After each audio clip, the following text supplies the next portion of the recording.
All right, everyone. We are live. We are KBM-less, but we've got back the Rekt OSF Rekt. Kook's here as well. This is our first step. I mean, did we do it Rekt Radio last week? Yeah, I think we did, but it was just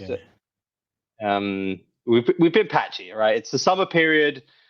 We're sometimes here, we're sometimes not, but you're looking good. I mean, we were just saying that OSS really added dimension to his look with the chest tat. It's you're a scary looking bloke, man. Like if I saw you on the streets of London, I'd be like, God, like the immigrant look, you mean? that criminal immigrant look. That's the first. Yeah, you added a criminal dimension to your look. Like, if you were walking around Chelsea, I'd be like, nah, mate, you're in the wrong place. Have people said that to you as you walk around the streets of? I do get looks now, like looks where people are a little bit like scared, I think, which is quite funny. Yeah, I would feel that for sure. We oh, perfect. Just to let everyone know, we're also going to have Foobar come on today's show. He's going to talk about what he's been building. We kind of touched upon it last week, and I was like, oh, it'd be great to bring him on. And you know, we have connections in Web3 these days, so I've managed to get him on, which is going to be great. But I guess we're going to get through everything. If you are listening to us on X, we are live on the DGens Live Kick account. Remember, we're going to give out a bunch of prizes at the end of the show. You're going to need to have a Kick account to do that. So go check us out on Kick. Go follow us. It's a much better experience than I think just the Twitter Spaces. Yep, there we are, and we can read everything that you're saying as well, which is a cool dimension to all of this. Anyway, quite a lot has happened, I think, over the last week. Suddenly, this whole ETH trade's gotten a bit out of hand. We're $200 away from all-time high this morning. Bitcoin's nearly at all-time high. Solana's broken through 200. Hype looks it's going to all-time high. It suddenly feels like a little bit moon boyish, doesn't it? Like it's gone from, oh yeah, we're kind of looking good, to now it feels everyone's at max risk very, very quickly. What do you think, Cook? Well, yeah, it's moon boy territory. I did a little sentiment check, or like, not sentiment, but this is funny. It probably won't surprise that many people. But what did I tweet? This is 48 minutes ago. I'm looking at it. Sold 15% of my ETH today. Rotated it into BTC. Crypto's easy if you know what to do. The comments, bro, like 9 out of 10 comments are like, you're an idiot. Like, you're stupid. You're dumb. You're G. Like, which is good, right? Like, this is kind of a secret advantage to having a huge account. It's not secret because everyone can go read the comments, but like, you know, I like these CT sentiment checks, like, and I'm just like, I replied, I'm like, bro, trimming bags is smart. Like, can you read? It's 15%. Like, it's not, I didn't cheat the whole bag, right? But yeah, I think people are max risk on right now. I did exactly the same thing. I'm gonna share one of the reply guys in the Rekt Radio chat, but I had exactly the same thing of people coming back and being like, you're an idiot, like, ETH's the best trade ever. And I was like, all I said was it's a bit more consensus now. I said it was going to 4 or 5K when it was a lot lower, and I have people with that ENS name coming back at me saying, "Don't sell the winners for losers. ETH going high." I might have to troll you as well here. Looks cheap at 0.15 ETH, guys. Go check it out. I'm actually bullish on this guy. I like that PFP name. Oh my god, he looks like a Solana guy. He must have just bought you. I was like, it feels a little bit more consensus if that's coming back. Guy in my replies trying to steal a not safe for work ENS name. But yeah. I agree with you. I think Bitcoin, ETH I think actually is going to continue to go higher, but you just know how it is. Like, it gets towards all-time high, everyone's on a 10x hyperliquid, ETH long, and you get one flush, and everyone thinks that they're pricing in future news. And I think people have known about this $25 billion shelf for like over a week now. Like, I think it's been very, very obvious. So I'm just guessing that at one point over the next 2 weeks, you're going to wish you owned Bitcoin over everything else, basically. Did you? So yes, I agree. I think like it's not like, I mean, rotating some ETH when it's $100 from all-time high into Bitcoin to me is smart, right? But like I agree. I think ETH's going to go a lot higher. But I saw this crazy tweet today or like last night. Not crazy, but like I think it was Standard Chartered, like these boomer institutions, right? They updated their 2026 ETH price target to, do you see this? $28,000 an ETH, right? Like, come on, man. Like, who are the buyers at this price? Like the TradFi guys. The bull case is stable coins and native yield. Like, I mean, have they heard of Solana? Like in the last 3 days, 2 like mega unicorn tech companies have announced stablecoin chains. And like, I'm not bearish on ETH. I'm going to hold it, whatever. If it hits 10,000, I'll have a bit left to sell. But yeah, I mean, you know, this is one of those moments where you look back and you're like, oh, Tom Lee was like massively coping on a global stage and he's this ETH maxis and Standard Charter is saying it's going to go to 28K and everything else. Like, and you didn't sell. Like, that's going to be a banger tweet when I write that. Now is not the time. I'm not saying like we're going to all-time high, you know, 7K. I plan to sell some more around 7K, let's say. 28K sounds insane to me, completely ridiculous. But yeah, Standard Charter, 28K. 28K, boys. 28K. I'm in the 28K camp. Have you? What's your view on everything, OSF? You've been bull post. You've been the classic Benjamin Cowan, 1K every 100, $100 higher. You've been tweeting it out. What's your view here? I think I do. I'm still really bullish ETH. I think it has a lot to move higher. I think it's the only other coin than Bitcoin right now that has an ETF. There's lots of digital asset treasuries popping up. There's lots more where capital is being raised, and it's not just going to be limited to ETH itself. There will be more things which I think will be bullish for ETH. So I actually think we're at the beginning of this.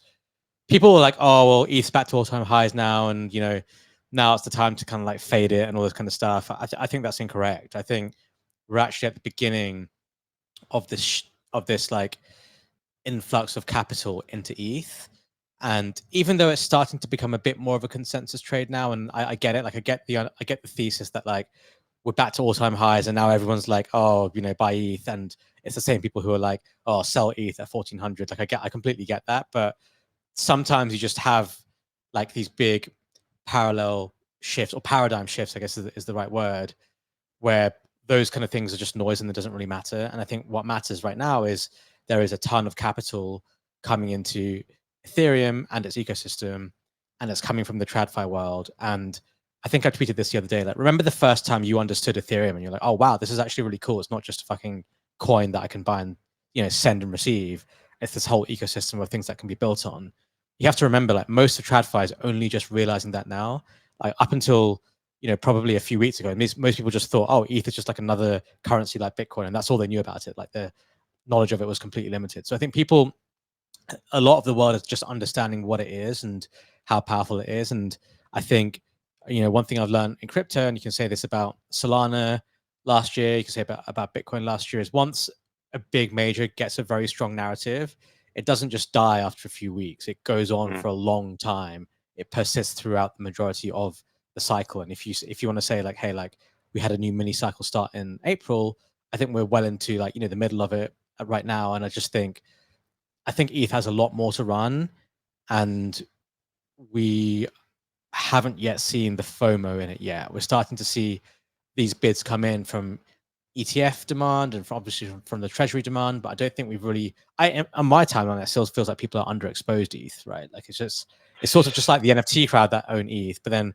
the whole like Solana trench crowd are sitting there nursing their, you know, micro caps and stuff, and they're not really in ETH. So I personally think agree with that, but I also think that about Bitcoin. I actually think those guys don't buy Bitcoin. No one owns Bitcoin either. I think both of them are kind of non-consensus trades. And to be clear, I didn't put it into Sol, or I didn't put it into anything else. I just put it into Bitcoin because I just kind of feel like I mean, that's not a bad trade. Like you can't really contest putting anything into Bitcoin, right? Like there's no you're just like fair enough. Okay, like I get it. So you are. Should we bring Fubar on here? By the way, I think we should if he's in the back. Fubar. Sorry, we should have brought you on earlier, but that conversation went a little bit longer. Oh, good. Hi. I've been learning all about ETH. have you heard of this thing called Ethereum?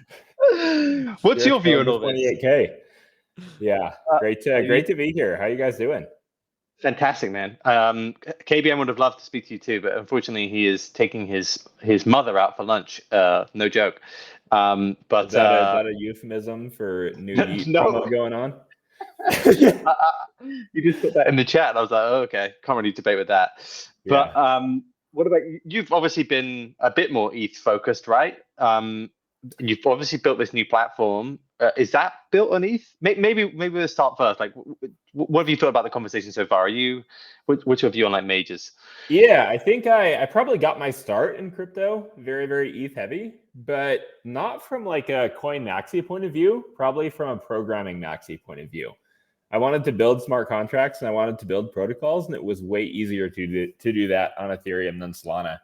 I think I'm a lot more muted neutral. Like last big initiative we shipped was on Solana, actually helping out the Pudgy team with airdrop stuff. So yeah, I think that the EVM is probably the best programming environment, but when it comes to coins, I think the OX in my name will stick forever, but I love them all. Okay, so that makes sense. Yeah, I think some parts of me thinks that I should just maybe just own them all, and everyone gets screwed on these rotations. The rotations I tend to find is when people get screwed the most in crypto on these majors, because everyone goes like, oh, you should only be this or only be that, and sometimes it's just best to have a little bit of bag of like everything. Yeah, the hard part is people, like, you've got way more people shilling ETH 4,700 than you have shilling ETH 1,400. Yeah. And just by sheer definition, there's at least 3x more upside in the 1,400 trade. So yeah, I mean, it's always loudest near the top, but we'll have to see. The DATs they just keep coming. Yeah. That is the big. I also think like with the NFT cycle kind of coming back slightly. I'm not saying it's back, but like the idea that ETH could be a currency again, which it wasn't for a long time, right? Solana was the currency. Solana going into memes was the currency, and now it feels like, oh, maybe ETH's got that back a little bit. It does change stuff. Anyway, like we brought you on. Can I ask Fubar? Can I ask him this is a major question, like about the majors, but so part of my thesis on this, and like, you know, I'll trim ETH into Bitcoin, and by the end of what I guess to be the end of the cycle, I'll own almost no ETH, and it will have all gone into Bitcoin. Same thing with Sol. But Fubar, since you said you think ETH is the best programming language, I'm not technical. My view on this, like I think I said it earlier, but you know, like wait till the boomers hear about Sol, and then wait till they hear about Hyperliquid and like, you know, native yield and stablecoins that are freaking out over this. Like, yeah. So my view is Bitcoin cannot be replaced. Like Bitcoin is the tangible proof of the idea that changed humanity, the course of humanity. Ethereum can be replaced and will be replaced. That's my view. Like, I don't know how long it'll take and whatever.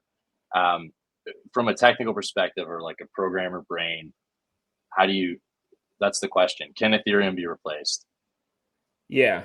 Well, the really interesting thing is ETH has this identity crisis of, am I competing with Bitcoin or am I competing with all the Alt L1s in the world? Obviously, Solana being the largest. If you're competing with Bitcoin, nobody has that immaculate conception and the decade-long history, but ETH is several years ahead of that. What's interesting is that the EVM seems to be far more. The EVM means the programming language for Ethereum. The EVM is used way more than Ethereum mainnet is. You've probably got 30 to 50 EVM chains with over 1,000 real transactions. And like Stripe, yeah, the new Arc L1 is likely going to be using EVM. The new Stripe L1 is likely going to be using EVM. The question is how much of this value percolates back to ETH and how much of it is like, cool, you invented Python. We all love Python, but the Python creator is not a billionaire. He just has a really cushy job at Microsoft or whatever. So the question then is, does any of this value percolate back, or did you just make the world's best programming language and bootstrap that trust? So, but I think that, I mean, what we're seeing right now is frankly just even just a reversion trade. I don't think ETH BTC is even back to 0.4. Things were at 0.8. Things were at 0.08 earlier in this, and obviously, Mr. Sossel and Mr. DC Investor, his beloved flippening, is at 0.16 or something like that. So even this is just a catch-up trade. I mean, Bitcoin's almost double past all-time highs, and ETH and Sol have not really hit that. Sol tapped it, but yeah. Are you a Bitcoin guy at all, though? Like, I remember I've spoken to you before about this, like the security budget issue, and you were like, yeah, yeah, maybe like a long-term issue. I'm becoming more of one, but I guess I feel like a very late entrant to that. I've just seen a lot of the sausage being made, and I think the more time you spend in crypto, the more you become a Bitcoin maxi. It's just people are broken. Stop changing things. I love how you said that. I've seen how the sausage is made. I have exactly the same feeling. Like, the more time you spend in crypto, and people are like, "Oh, is it as bad as you think it is?" Like, all the scams. I'm like, it's way worse. It is way worse. The more time I spend with Ethereans and Solana-ites, the more I become a Bitcoin maxi. The more time I spend with Bitcoiners, the more I become an ETH and Solana maxi. It is a bit like that. What is the opposite? So, we're obviously brought you on for a reason. You've released this new product, protocol, Circuit AI, which is this. I think a lot of people have attempted to do these AI agents, and we were actually just talking about it live on the show last week. And I was like, "Look, have you seen this? Foobar's a very good builder, and I know he's talking about this as like maybe even a competitor for Hyperliquid down the road. Like, this could be something." And I feel like you're one of the few people that knows crypto culture. Do you maybe want to tell us a little bit about it, why these things haven't really worked out so far, and like what you're doing differently? Yeah, I would love to. Circuit is agents, but real. I think we've all seen the virtual slop bot kind of token launchpad hype cycle, but it's all complete bullshit. The next stage of AI is going to be fixing crypto UX and making crypto as easy to use as TikTok. What's interesting is that you look at AI across all the other spaces, like ChatGPT versus Google. Nobody uses Google anymore. It's all ChatGPT for kind of higher level commands. But that hasn't percolated into crypto yet. So Circuit lets you take any agent and run it on your existing wallet. What that actually means is that an agent is making on-chain transactions for you. So instead of, like, I think a lot of, if you go to, this is the landing page, for example, there are two sample actions here an agent might take. Like, a narrative trader could be running on your wallet, see new news pop up, buy some shares on Polymarket. Or you could be running a Hyperliquid delta neutral strategy, mean reversion there.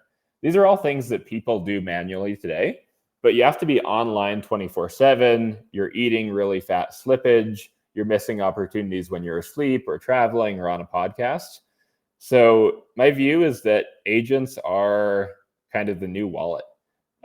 Things that you do manually in Phantom or in Base App today, you're going to do next year by just deploying an agent, and it's running 24/7 doing stuff for you.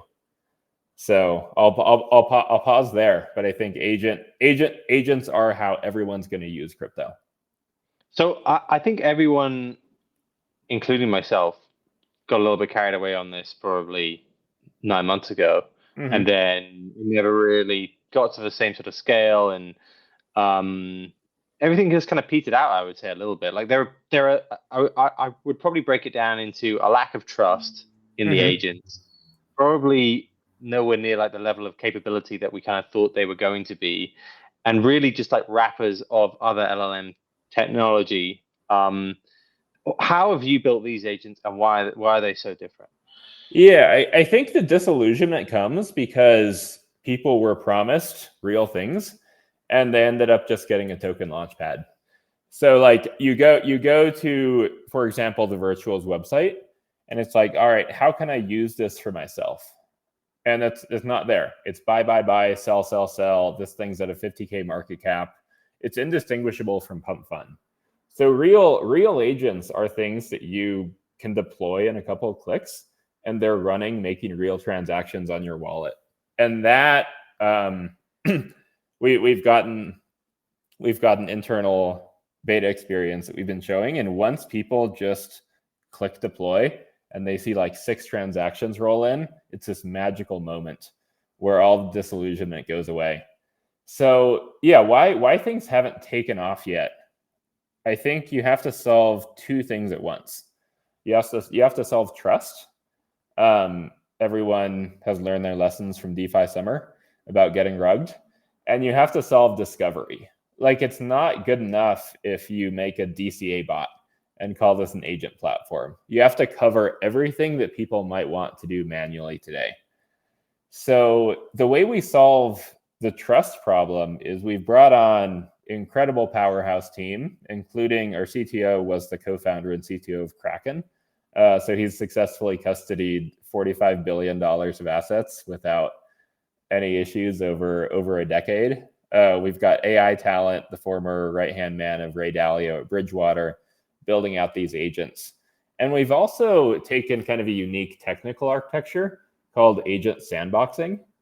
The standard way that people use, for example, coding agents today is you just throw it in the terminal, you hope for the best, and maybe you make some backups. So if it deletes your code, you can always restore to a backup. This doesn't really work for finance because there's no such thing as a backup of your money. Like, if you spend the money on the wrong thing, it's gone. So you need a much higher bar of safety for financial agents than you do for coding agents. And the way we solve this is agents actually never touch private keys. We've combined the best of kind of TEE technology from the past couple of years with the things we learned building Delegate for a really simple dev platform. So agents only suggest transactions. You then have this really robust deterministic global safety filter built on top of Delegate that comes after the fact. So neither Circuit nor the agents ever touch your keys. And yeah, there's a great little GIF here. Wow, I think you pulled it up on the screen. That's quite a big difference. Yeah, maybe just so a user clicks deploy on the agent, it suggests a transaction for you. This then goes through a non-AI policy engine. It's signed in a TEE, and then it goes on chain. So the signing and the agent are in completely different bits. This means even if the agent goes haywire, even if the agent suggests really stupid things, you're still safe. And this I have not seen anyone do. I mean, it's very obvious once you, the idea is very obvious, but making it work is actually quite difficult. So yeah, this is Circuit's meant to have billion-dollar security and trillions of dollars of volume flowing through it. So that's the trust problem. But yeah, I'll pause there. So that's the trust problem. But does that mean they're kind of still autonomous, or are they're more just like suggestion bots for now? Or can you give them full autonomy with your own wallet? Yeah, they're full autonomous. So what the user does is they click start, and then they sign with their self-custodial passkey to authorize this to run. It won't be able to run without that, but then it runs autonomously until you stop it. So you don't have to be monitoring, approving, rejecting. You set up, you say something like, this is my Bored Ape agent, or this is my USDC optimization agent. It's only allowed to move these assets, and then the agent acts autonomously within those bounds. Okay. All right. Okay, so you've built this cool platform. You've solved, let's say, the security issue. Mm-hmm. Clearly, it's a different sort of platform to like Virtuals or some of these others. Are you making money with it? How are people making money with this? Yeah, so we're still in kind of closed beta right now, really getting the agents to be the highest quality they can be. The way we're making money is we just provide really simple toolkits for people to build agents with, and we build those ourselves. And then small percentage of transaction fees, just like you would have using a wallet swap helper, but actually lower than you'd have from using any existing platform. So I think that agents are going to be moving trillions of dollars, and we can both offer far, far lower fees because there's so much transaction volume happening through these. I think agents are going to be over half of human transactions by the next year. Can I ask a question? Mm-hmm. Yeah, go for it. I'm itching to ask you a question. Okay, so yeah, it's two parts. The second part, I will tell you, I have the perfect application of what I would want to use an AI agent for, and it's not that much, but it sounds like you might actually be able to do this. You got a guy looking into it right now. But question 1A is, how do I know these things are any good at trading when I'm like, okay, you're an arbitrage bot, or you're going to trade on attention, or you're going to do this? Like, how do I know it's trained, or how do I train it? Like, is that part of this? Yeah, because I my special sauce should be I'm good at this, right? And I proved to be a pretty good like attention trader. So how do you look at that part? Yeah, I think that's another huge gap on just the trust and quality problem. I went and tried out 5 different yield websites last week, and 3 of the 5 were straight lying to me about what the APR was. Not even like it was spoofed with incentives and pool 2s. But then on top of that, it was just the wrong number. Like they claimed 9%, it was giving 6%. I think what's missing here is a neutral platform, because all the agents are running on the same infra in the same way. You can actually compare transaction history. You can see ROI. You can see this thing over the past 6 months, based on its immutable log of on-chain actions, has made 20% or has lost 10%. Or is up 5% ETH denominated, whatever that might be. You can see things like TVL, you can see ROI, you can see historical transaction count, you can see how many people are using this. And that's the kind of experience you get in like an Amazon shopping marketplace, that if people are just cowboy shipping one-offs, which is the state of the world today, you really can't see what's best. But on Circuit, you can easily compare things side by side with literal ROI. And it's on chain. Okay, that's perfect. That's exactly, like, I totally understand what you said. So now I'm going to tell you the agent that I have envisioned that I want. And I just give me your thoughts on this. So I want an agent to do this for me. And I literally talked to a guy about this the other day, one of my buddies. So if I had an agent that was constantly scanning the news and news stories and breaking headlines and memes and whatever's like coming out on X and other places, and it was projecting and guessing at virality, and it was pretty good at that. And it was machine gun launching shit coins all over the place on like 3 launch pads at a time, and the royalties go to my wallet. Bro, this is a no joke idea. Now the problem is if everyone has access, it's cooked. But if I can get that thing live first, I could have 3 of the top 100 mil runners, right? And I didn't do anything. I was asleep, or like I was like at the bar, like. So can you do that? Are we there yet? That's the ultimate AI agent to me. What I love that's smart. You want to be the coin creator, not the coin. Yeah. Oh, I'm smart. Yeah. I think we actually do have functional narrative agents right now already that can scan everything across Twitters, across Discords, whatnot. That actually is pretty commoditized. The hard part is linking that to on-chain actions safely. We've been doing that for the purpose of trading the assets, but yeah, the industrial meme coin deployment complex, I think, is going to be heavily disrupted by the agents right now. Right now, you've got, I think, probably a couple of MEV operators who do this individually, personally, but it's not accessible to anyone outside the top few. So it's a very interesting kind of angle. We should talk. Yeah, I'm definitely not the first. Yeah, you just said it. There's no way I'm the first person to think about that, but for sure, like the fastest finger guys that are just like watching news feeds, and like if you watch the Pump Fund token launch feed, it's faster than the news. But yeah, it's eventually it's all going to be agents. Yeah. Oh, that's cool. I'd love to talk about this. So, do you think this is already happening, Kick? Like these guys are super quick, aren't they?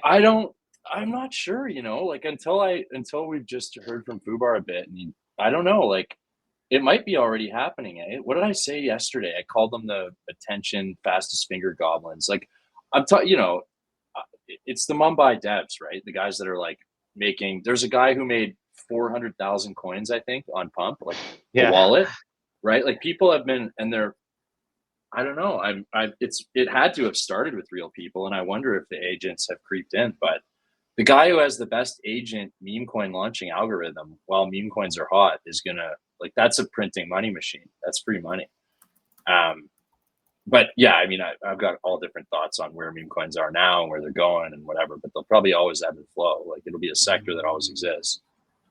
And the profitable investment in memes is getting the best agent bot network that's launching memes in the right places and distributing them the right way, probably.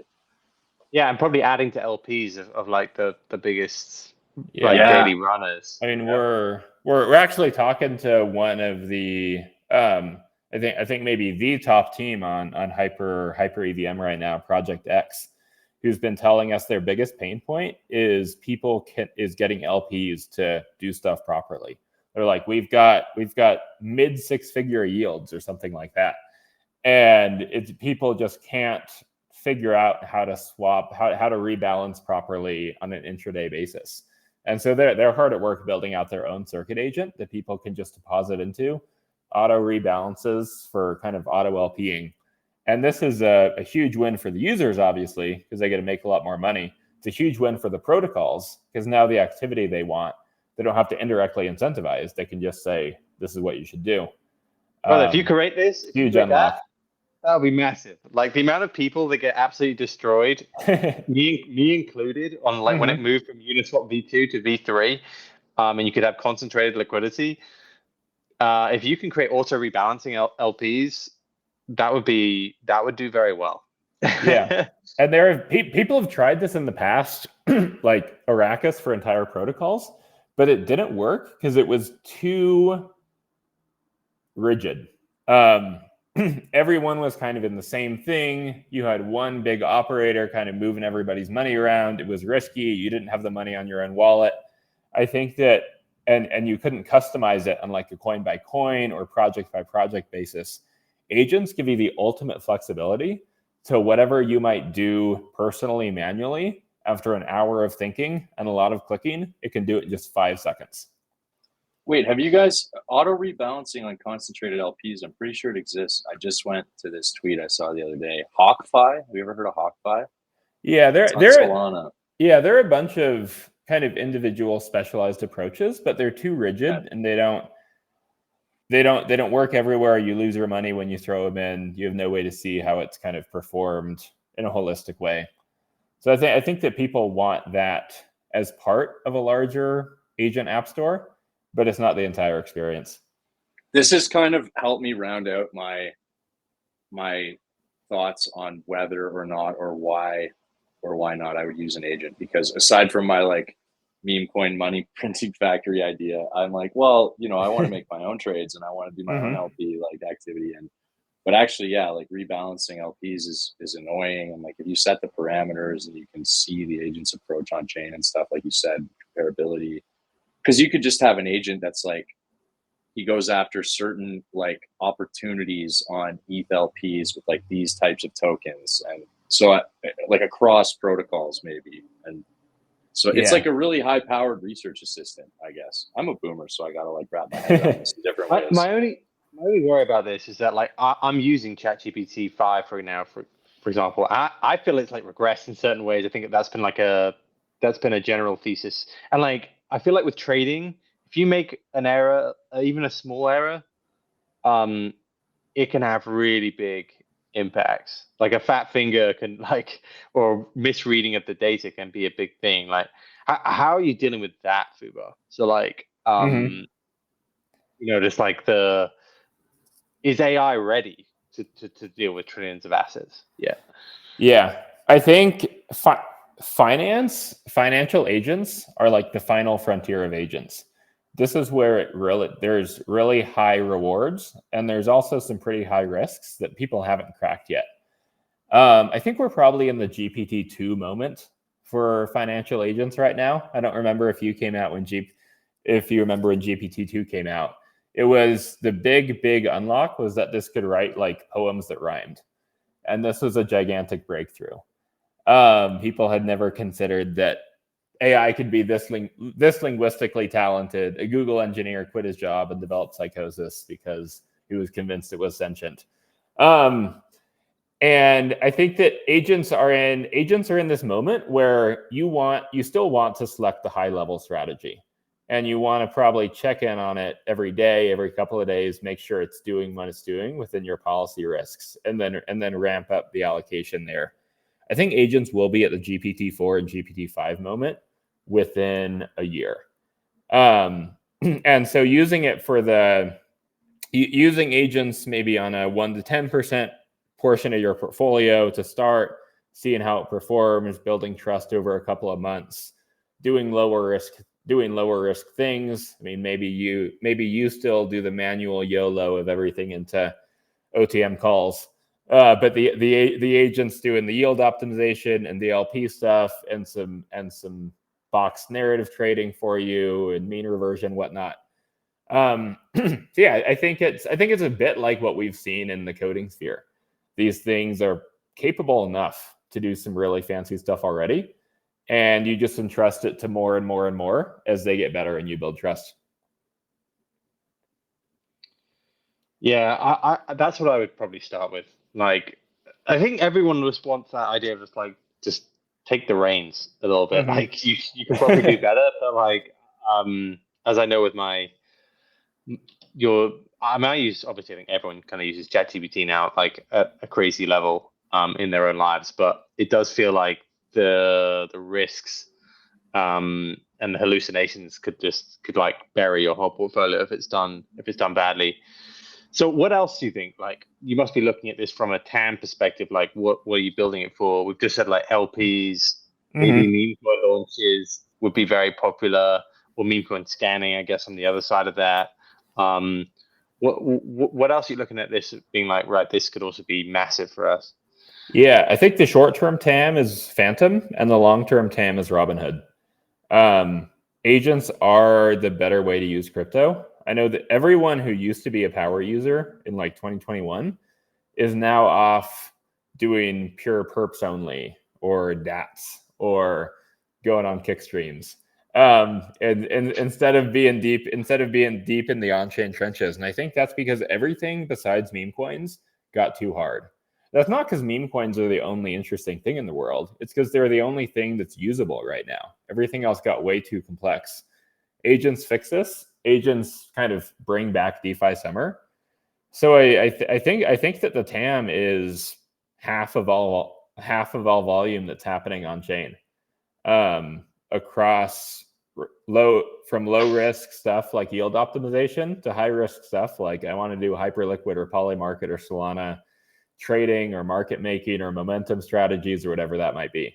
So I think that it's hyperbolic, but I think the TAM is kind of all of crypto finance and eventually all of real finance. You look at traditional finance and it's literally just saying take the reins to a bunch of dudes who haven't screwed up yet. That's what hedge funds are. ETFs are basically scripts manually executed by people. How much money is thrown into things that at the end of every month just say what went up, sell it, what went down, buy it.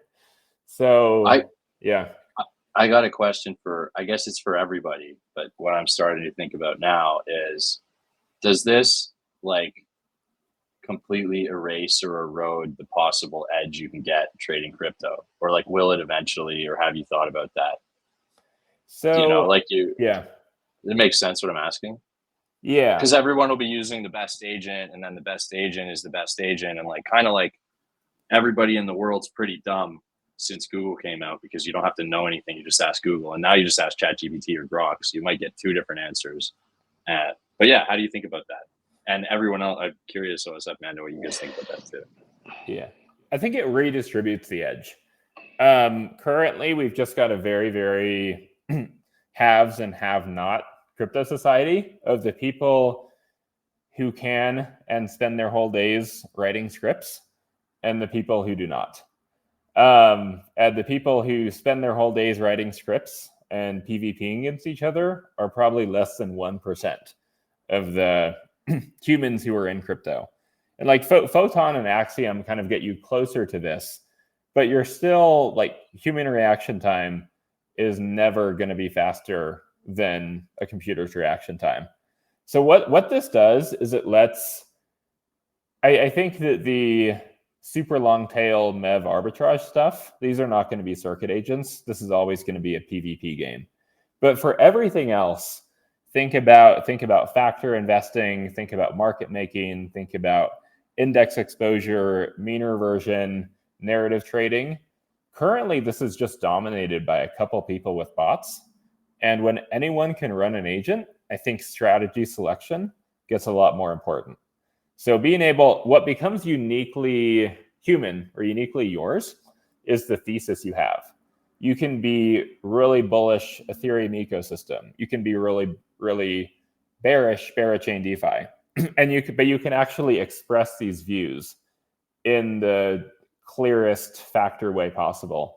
Whereas today, you're like, I'll buy a coin, call it beta, hope people believe me, and it does something completely different. You're like, all right, I had a thesis. I don't even know if the thesis was true because I executed something completely different.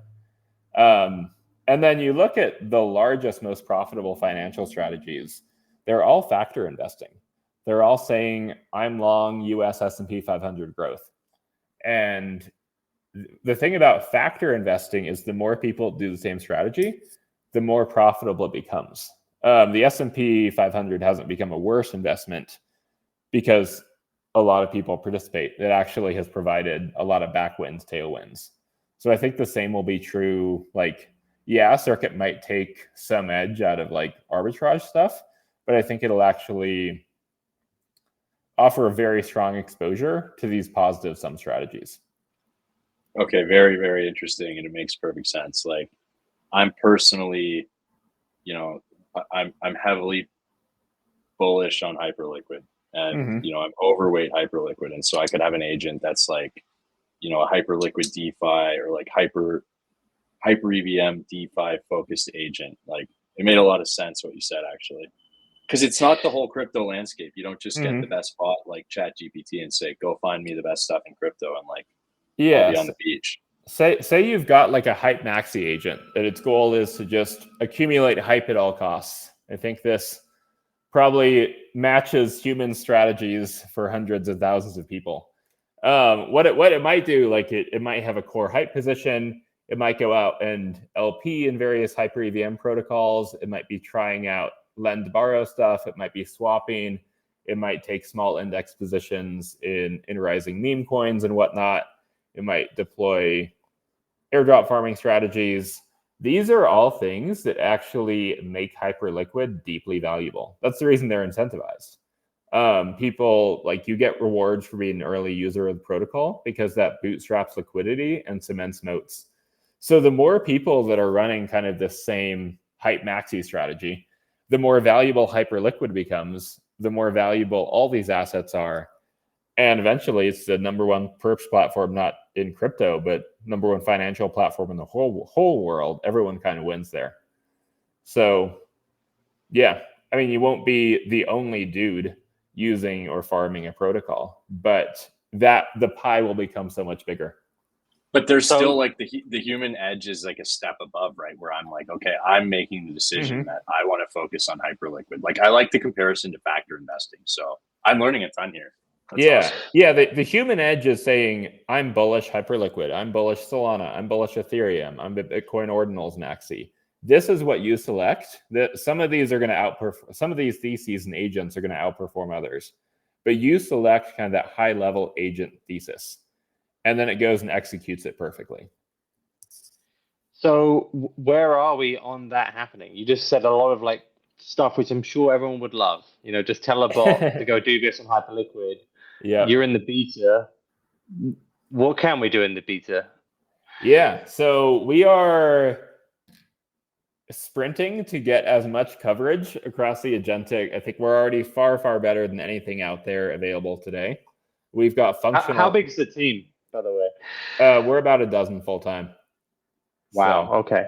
Yeah. Did you do a funding round for this, or was this just how did this? Yeah, we've raised about 20 million over the past couple of years. Wow. Okay. Built out. It's the same kind of team and corp that built out Delegate. Have been trying to solve this problem of crypto's unusable for quite a while, and keep going further up the stack. So yeah, well staffed, well resourced.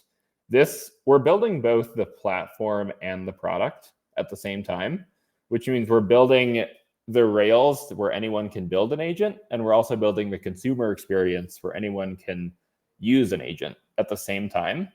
Kind of like Farcaster having both the decentralized social network, but also the Farcaster app. So yeah, it's pretty intensive. We've got over a dozen first-party agents already live shipped working internally. And then we've got probably a half dozen third-party teams who are building agents of their own, like Project X I mentioned previously. And these are all going to come together, and users can use circuit created agents. They can use agents made by anyone else in the same interface. Did you announce this too early then? Did you just try and scare everyone else off? Like when is everyone else going to be able to play with this thing? Well, I think that anytime anyone sniffs PMF, you get a dozen copycats, but you can't copy talent and you can't copy strategy. So 20 million and a team of 12 people devs working on it full time, I think is a good start. Okay. This, I mean, definitely looks interesting. I'm sure, like you said, there is going to be a lot of people in this world, but it felt like you actually just to ask that. Who else is doing this? Because surely must be some stack teams that we're about to hear about doing this sort of stuff. I agree with you that I think the virtuals team were strong, but like they haven't necessarily done what you had done. They've launched a marketplace for agents and left a lot of the dev work on the agents themselves to like external teams. Which other stack teams do you think are coming into this space? Any of like the big exchanges doing stuff around this, or is it more just like teams like yourself? That's a good question. I think it probably is going to be smaller teams that make the biggest impact here. The first reaction to financial agents is just, that sounds scary. What if it messes up? And so that's why we haven't seen a lot of the big players willing to stake reputation on this. What a lot of the landscape, I mean, obviously virtuals is best known for vague agent vibes. You can't actually do anything with them. Probably the closest functional equivalent is something like a Wayfinder that does research for you, one big GPT text box. Yeah, I'm pretty impressed with those guys. I don't think it's quite the right form factor, and I don't think they've done the right work for sandboxing and whatnot. But yeah, that's maybe the... Okay. But we're not going to hear about like OpenAI or one of these other like big giants coming into this space. You still think they're going to be arm's length? They will, but not for a while. OpenAI, whenever you watch any AI demo, and we just all watched GPT-5 a couple days ago, they say agents, and then they have the thing booking a restaurant reservation for you through a Chrome browser. And I've seen so many videos of restaurants being booked. Yeah, I think about my life. I've booked a restaurant, I don't know, three times in the last 3 months. How many times I made a crypto transaction in the last 3 months? Hundreds, thousands. So yeah, you're locked in, though. You're locked in, bro. I think people do go out and book restaurants, but I feel like we've already. Maybe I should book more restaurants, but I just show up and I say, "Do you have any food?" And they usually say yes. Okay, look, but yeah, I think that the big players, OpenAI, Anthropic, will enter financial agents in 2027 and 2028. But by that point, Circuit will be the dominant infra to run these things safely. The hard part is actually the sandboxing and the trust and the historical buildup. So yeah, GPT-6 comes out. Let's plug it into the latest agents, but they'll all be running on Circuit still. And is that when you move to Meta for like 10 billion or whatever they're paying employees at this stage to move? The funniest thing about the 2 billion Meta offer that got rejected is the guy worked for Meta for 10 years as like principal engineer.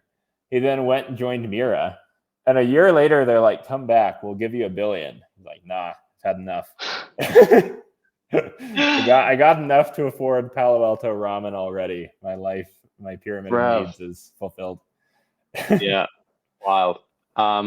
Okay, cool. But- I think it's been awesome having you on, Fubar. Maybe when we go into beta, it'd be cool to have you on and come show it live. And we'll try and make some money from it. And make sure you get Kook's token creation bot. If you see, I don't know if Kook is a pump or bonk maxi, but if we see deployment activity 100x overnight, you know what happened. Yeah. Pump is the brand, right? So like your best chance of success is pump, but if you launch it on bags, there's some tricks you can play with how the fees are distributed. So if you create the rug doctor bot, bro, I'm interested. Like we should talk about this. But that's a big idea. Like whoever does that the best is going to make money. Yeah, and like suck actual GDP out of India. You're gonna bankrupt entire third world countries. Yeah, exactly. First we have Kaido initiating interstate warfare, and now Kook.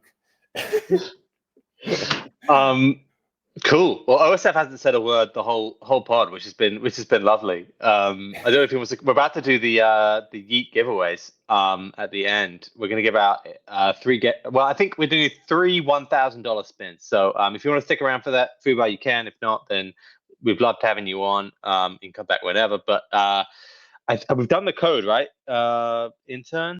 Yes. So these are the people. We only chose people in the top 10, unfortunately, guys, because we were giving it out to too many people who literally bet like $1. So let's spin. Doesn't work for some reason, so I'm not. Okay, your audio is a bit spotty, but Okay. I'll run it. Let's run it. We're going to run it 3 times. Pick some winners. OSF. In the meantime, what did you think of all that? You were more a listener. Yeah, it's really good. I thought. Very interesting. Definitely a listener of the show, which I love every single week. Yeah. Am I the? Yeah, we had a lot of PFPs on today. Boldly and Idas PFPs. GSAM. Okay, so GSAM 9. That's 1. Are we gonna have sports betting bots as well, Fubar? You looking at prediction markets for these sort of bots? We do. The interesting thing is that Polymarket's becoming the dominant sports betting platform, and I've got one agent right now I'm running on my own wallet called Nothing Ever Happens, and it just bets no on every Polymarket event. It's actually up like 20% this week. So wow. You can. The cool thing about all finance coming on chain and all sports betting and whatnot coming on chain is you can link them all super seamlessly from one spot. So I agree with you. We're thinking about that for YEET as well, like how we can make it more agent focused. We're gonna do one more. I think Mad Boy won the second one there, and then, but I think prediction markets, it feels like they're gonna dominate with these agents. And Dim Priest. Okay. Okay. I don't really know what to make of that then. Maybe it's just top 10 who entered though, right? It's top 10 who entered, I think. So I think it's okay. That's what it's done there. Cool. I will. So who wants to do the spin? Maybe I'll do them for all 3, or maybe Kook will do them as well. We're gonna do Lamb Chop again. Have you gone to YEET yet, Fubar? I have not. I need my YEET agent. You helped us actually the other day. People were like, "Oh, this guy's YEET affiliated."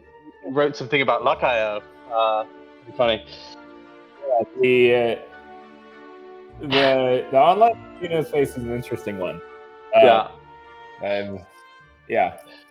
Good to see non-rollbit teams competing.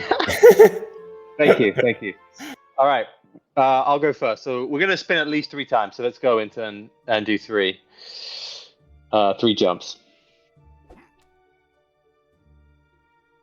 Okay. All right. What do we think here, Kook? 2 more? This is 6 Sam 9. Yeah. Sounds like a DJ. He wants 2 more jumps, I think. Yeah.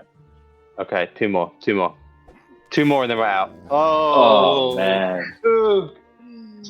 Oh my goodness. All right, you still walk away with 500, 679. Okay, Kook, you go for this one. This is for Matt Boy.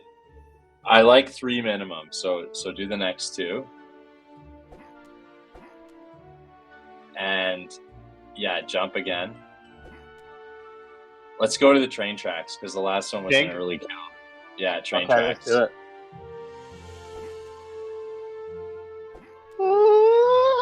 Let's go. Yes. Okay. We're gonna cash end out there. I think so. I mean, if I was the guy watching this and I just won I won the chance to have Kook jump for me, I'd want the cash. Cash out. Okay, cash it. Is it gonna go to the casino? Yeah. Okay, that's good. That's good. Very good. Nice. Cash out. Okay.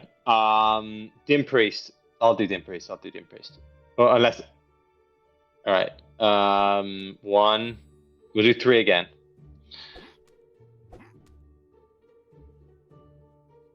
Let's do 5. And then we'll cash out, and that would have been good.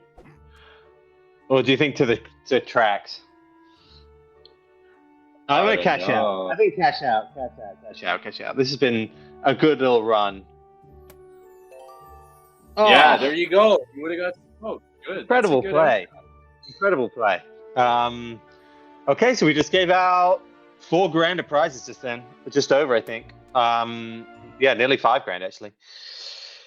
Okay, OSF had to leave, but Foobar, awesome having you on. Like I said, we love. Thank you. Let's do round 2 and play around with it live. Yeah, Kook, I'll see you next week. Thanks a lot. Yeah. We'll have the whole team on next week, and have a great summer, guys. See you next week. See you guys.